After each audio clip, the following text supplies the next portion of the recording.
Para po sa karamihan sa atin, ang pagbili po ng bahay is the biggest investment na mangyayari sa ating buhay.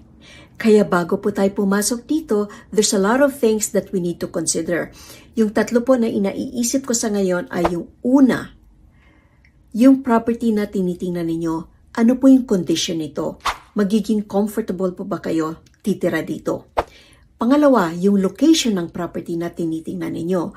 Meron ba itong schools, just in case may anak kayo, groceries, or kung kailangan po ninyo mag-commute, meron po bang access to public transport? At saka yung pangatlo, ano po ba yung magiging housing expense ninyo?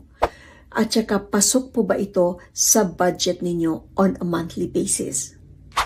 So if you need more information po, please contact me. Ito si Maylene Lim, ang inyong Pinay Mortgage Broker.